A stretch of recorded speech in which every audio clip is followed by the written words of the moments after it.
Welcome to Blood in the Snow Radio, where we give you the latest news and interviews with the best in Canadian genre cinema. Here are your hosts, Robert Bellamy and Festival Director Kelly Michael Stewart. Blood in the Snow 2023 continues. Guys, please, I'd love to hear your introduction, and we'll start talking about your music video. Awesome. I'm Walter Sawan. I was the director of Space Disco, and this is Zach. My name is my name's Zach. I go by Thrillhouse. I'm the artist behind the road to music for Space Disco and co-produced the video itself. Excellent. Mm-hmm. So how did the idea for that video come up? Well, to be honest, it was more or less Zach and I meeting for the first time via Zoom, essentially, because his roommate had suggested me as the director. And we just kind of took inspiration from all of our comic book and cartoon knowledge, essentially. It was just we tried to throw as many random tropes of Batman getting ready or kind of silly comic book things, and then just to kind of build the world of Thrillhouse. Excellent. And how did Thrillhouse start?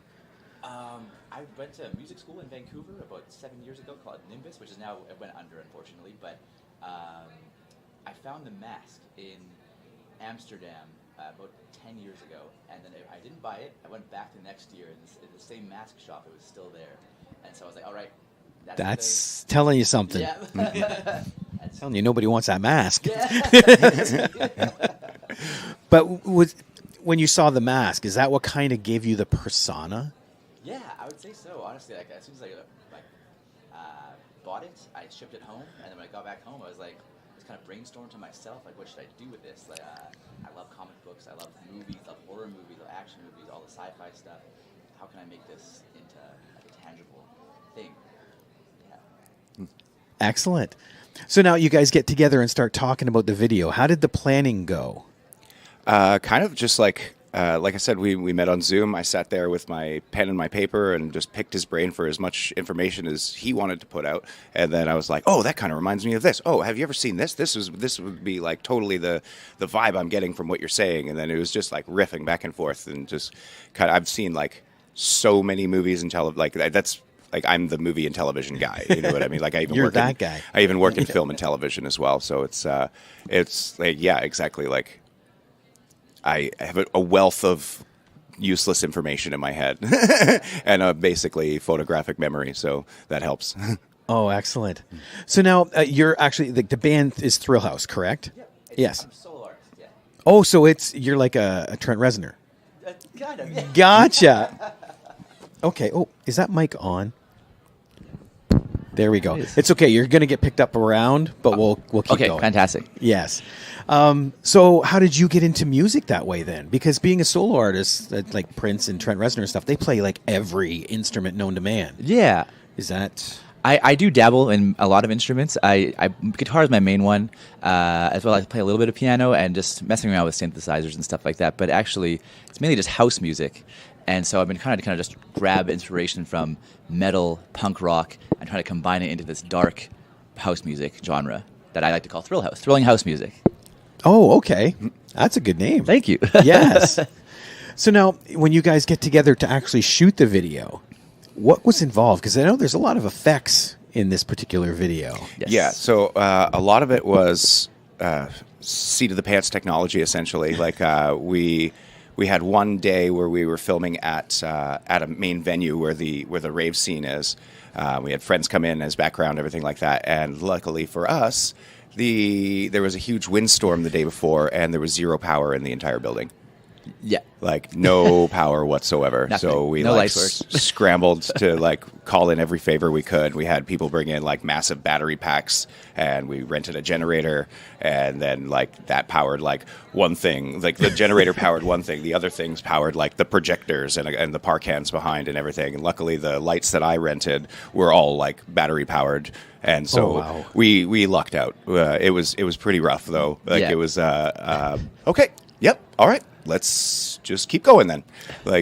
Someone upstairs going, okay, deal with this. Yeah, exactly. And then we ended up getting access to the roof of the building for like a couple of the shots, which was like unbelievable. Like the fact that they let us up there was pretty amazing. And then we got our safety chains and everything like that, hooked Zach up, and kind of was like, okay, now just lean slightly, don't lean too far. Like, Oh wait, that's on an actual roof. Yep. Oh yeah.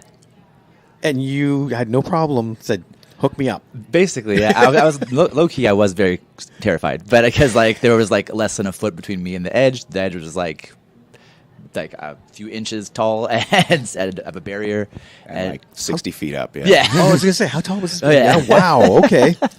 Oh, you wouldn't have caught me near that at all. But it looks so good. Thank you. And I imagine when you get there and you're filming, you got the adrenaline pumping through you, and it's like, yeah, let's get this shot. Exactly. Yeah. Exactly. Oh man. Because we only had access to the building for like a short amount of time. They gave us extra time because of the fact that there was Power no outage. power. So like shout out to them, I guess. Like Yeah. they gave us a discount and some extra time, which was great. Oh, because good. it worked to our benefit. Well, yeah, that is kind of a big, selling point. Is you like power where Yeah, you're going to when be you rent the shooting. building. Yeah, 100%. So yeah, it's good that they did that. Yeah, for sure. If you don't mind, just because I know your mic was out for a bit, and I want people to hear that sure. story about the mask, where you found it and the whole bit. Can we talk about that again real quick? Absolutely, yeah. So I found the mask in Amsterdam back when I went to Europe, just traveling 10 years ago. And I found it the first year, and I didn't buy the mask. The second year I went back, and the mask was still there, and I kind of just looked at it, and I was just like, okay, that's it. That's the one. And I know we talked about you getting you're looking at the mask and pulling Thrillhouse out of that. What was it about the mask that gave you Thrillhouse?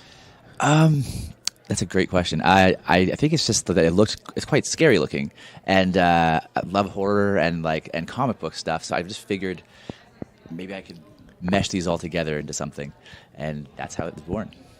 That is excellent, and it's cool. It's got the three face kind Yeah. of thing going on. Yeah. You see so much of that, especially when you started going into mythology and stuff like that. Yeah. The three fates, and so you could pull a lot No, definitely. from Yeah. that. Are you guys going to be collaborating on any future videos? We were actually like literally just discussing that outside. I was Oh, like, yes? what songs you got coming up next? And he was like, well, I've got one coming up in December. And I was like, oh, okay, well, we could do something like lo-fi and quick or like, Yeah. whatever we need to do. little short notice. Already start turning. Yeah, Yeah. exactly. Like, honestly, coming here to Toronto, like, I haven't been here since I was a little kid, but like walking around and spending the week here has been super inspirational. Like, the architecture, the vibe, the feeling, the everything, like interacting with all of these folks here at the festival. And like, I'm going back fully charged. You know what I mean? Like, Well, and that's the fun thing with Toronto. And imagine, I've never been to Vancouver, but I imagine it's somewhat similar to that, where depending on what section of the city you're in, it's got a completely different feel than the very next section. oh yeah, Absolutely. absolutely. Yeah. You know what I mean? Yeah. So, like you said, the wall art, everything is there. Yeah. How much of that do you guys pull into what you do? Like if you're walking down the street, how much of that is I'm influence? always looking for stuff like it, and I'm like, oh, that would be really cool if I did. Like I was showing him yesterday. Like I'm an audio engineer and a musician as well, right? So I'll have like countless like pages on my phone of like random things I've recorded, like the creaking of the TTC here, or like there was like I was standing at Bridge Studios, which is a film studio in Vancouver, and in the airlock there was like air being pulled from the makeup air outside, and it had like this kind of droney kind of sound where it was like, and it's like, okay, well, what can I use that in? Like, you know what I mean? So I'm always thinking of stuff, always. That is excellent. Yeah. Now, okay, then let me go to you for music, because you, like you said, you're a one-person band, for Yeah. lack of a better word. How hard is it to write if it's just you? Or is that more freeing? I personally think it's more freeing, just because I'm trying to do this, like I said, the thing where we're kind of combining genres with punk rock, metal, and stuff like that, but I still want to keep it house. And that just allows me to be very creative as much as I want to. This double-edged sword with that is that many labels don't look for that. They're looking for a specific, almost more mainstream sound. The lucky thing for me, though, I actually live with one of my mentors from music school, and we actually started collaborating quite a bit lately, and we're just pumping out music now. Oh, excellent. Yeah. And see, that's what I was wondering about, because I know sometimes you get in a group mentality and you start to be, I don't want to say mainstream, but more accepted. Yeah. Whereas if you're by yourself, you're loving what you're making, but not a lot of people will always get your voice. 100%. So, but it's cool that you do focus on your voice, because I think that can get lost so easily in that herd mentality. Definitely, yeah. Absolutely. So excellent. Well, congratulations, both of you, on this video. Like, I can't wait for people to see it. It plays tonight. Yeah. Yes. I can't wait for people to see it, because I watched it twice. Thank you. Thank you Yes. so much. So That's awesome. But yeah, anytime you guys want to come back on the show, let me know, because we would love to have you more. Excellent. Would love to be here. Great. Absolutely. Thank you so much. Thanks Thank so much, you. Rob.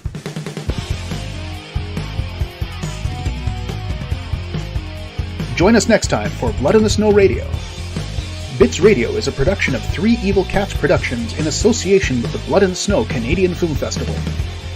For more information and to listen to other episodes, visit bloodinthesnow.ca and tweet us at BitsFilmFest. Music by Jan Gorman, produced and edited by Kelly Michael Stewart. I am Eduardo Correa Lima.